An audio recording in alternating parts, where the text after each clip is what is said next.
तो आज हम एक ऐसी वायरल हॉरर कहानी को डिकोड करने वाले हैं जो एक बहुत ही पॉपुलर खिलौने से जुड़ी है।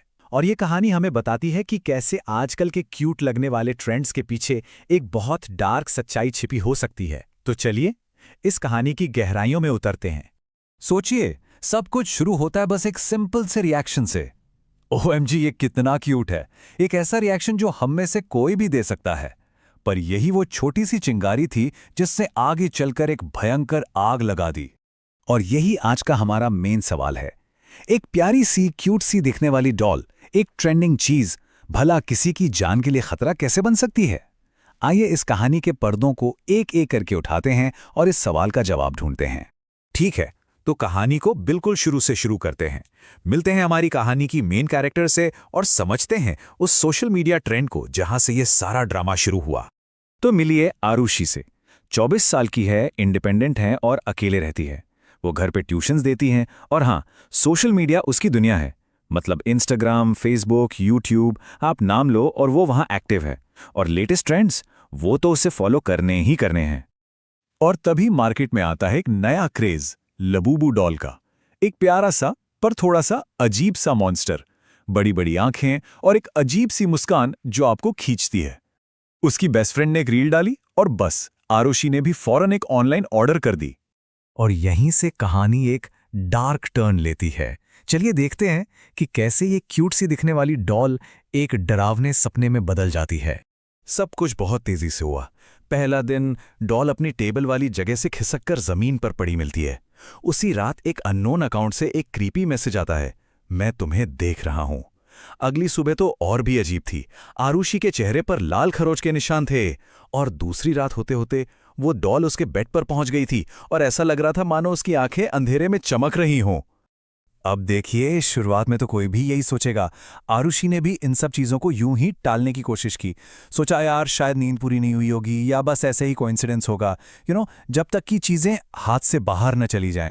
और वो रात आ ही गई, एक ऐसी भयानक रात जिसने आरुषि के हर लॉजिक, हर रैशनलाइजेशन को तोड़कर रख दिया। उसे एक बहुत ही भयानक सपना आया। सपने में क्या था? वही लबूबू डॉल, लेकिन अब वो क्यूट नहीं थी, एकदम सड़ी हुई शैतानी लग रही थी। लाल आंखें, नुकीले दांत और वो उसकी छाती पर बैठी थी। सपने में ही आरुषि चीखते हुए भागने की कोशिश करती है। बेडरूम से बाहर भागती है पर फोन में कोई नेटवर्क नहीं है। मेन दरवाजा वो भी पता नहीं कैसे लॉक हो गया है। और तभी वो डॉल छत के पंखे पर दिखती है और सीधा एक फूलदान फेंकती है आरुषि की तरफ।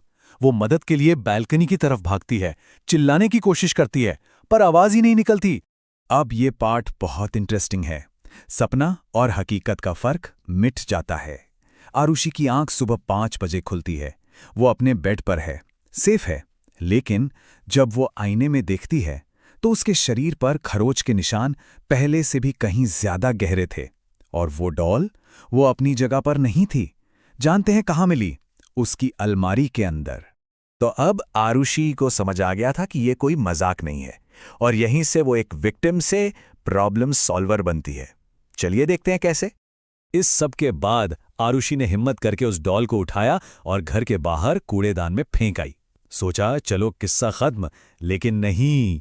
कुछ देर बाद जब उसकी दोस्त वाणी घर आई तो वो डॉल वापस उसी की अलमारी के ऊपर बैठी थी। मतलब ये कोई नॉर्मल चीज तो बिल्कुल नहीं थी।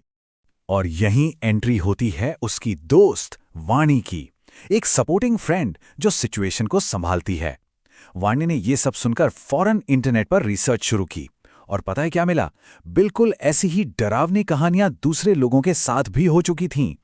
बस फिर क्या था, उसने एक लोकल पादरी से कांटेक्ट करने का फैसला किया। और इसी के साथ हम कहानी के क्लाइमैक्स पे पहुंचते हैं। बुराई का अंत कैसे हुआ, चलिए देखते हैं। पादरी ने उस शक्ति को खत्म करने के लिए 3 स्टेप्स का एक प्रॉपर रिचुअल बताया। नंबर 1, उस डॉल को टुकड़े टुकड़े कर दो। नंबर 2, उन टुकड़ों को आग में जला दो, कुछ भी बचना नहीं चाहिए। और फाइनली नंबर 3, जो राख बचे उसे किसी बहते हुए पानी में बहा दो ताकि वो बुराई कभी लौटकर ना आ सके। और इस पूरे एक्सपीरियंस ने आरुषि को एक बहुत बड़ा सबक सिखाया। उसने तय कर लिया कि अब से वो किसी भी बेकार के ट्रेंड को आंखें बंद करके फॉलो नहीं करेगी। ये बात हमें भी सोचने पर मजबूर करती है है ना, कि कैसे ये वायरल ट्रेंड्स अपने पीछे कुछ अनदेखे खतरे छिपाए हो सकते हैं। लेकिन कहानी यहाँ खत्म नहीं होती। असल में कहानी के पीछे भी एक कहानी है। चलिए अब उस पे नजर डालते हैं। जिस असली वीडियो से कहानी हमने उठाई है, उसके आखिर में क्रिएटर एक नंबर दिखाता है, 98%। अब ये 98% क्या है? ये उन लोगों का परसेंटेज है जो क्रिएटर की वीडियोस तो देखते हैं, लेकिन चैनल को सब्सक्राइब नहीं करते। तो अब आप समझे, ये सिर्फ एक हॉरर स्टोरी नहीं है, ये यूट्यूब इकोसिस्टम के अंदर बनाया गया एक बहुत ही स्मार्ट कंटेंट है, जिसका एक खास मकसद है। ये असल में दर्शकों से एक सीधी सीधी अपील है। कहानी के डर को एक डिजिटल क्रिएटर की असलियत से जोड़ दिया गया है। ये दिखाता है कि आजकल की कहानियां कैसे उन प्लेटफॉर्म से ही जुड़ी होती हैं जिन पर हम और आप उन्हें देखते हैं। तो हम इस पूरे विश्लेषण को एक सवाल के साथ खत्म करते हैं। एक ऐसा सवाल जो शायद हम सबको सोचना चाहिए कि अगला क्यूट ट्रेंड जिसे हम सब शायद फॉलो करने लगेंगे, वो कितना खतरनाक होगा। सोचने वाली बात है ना?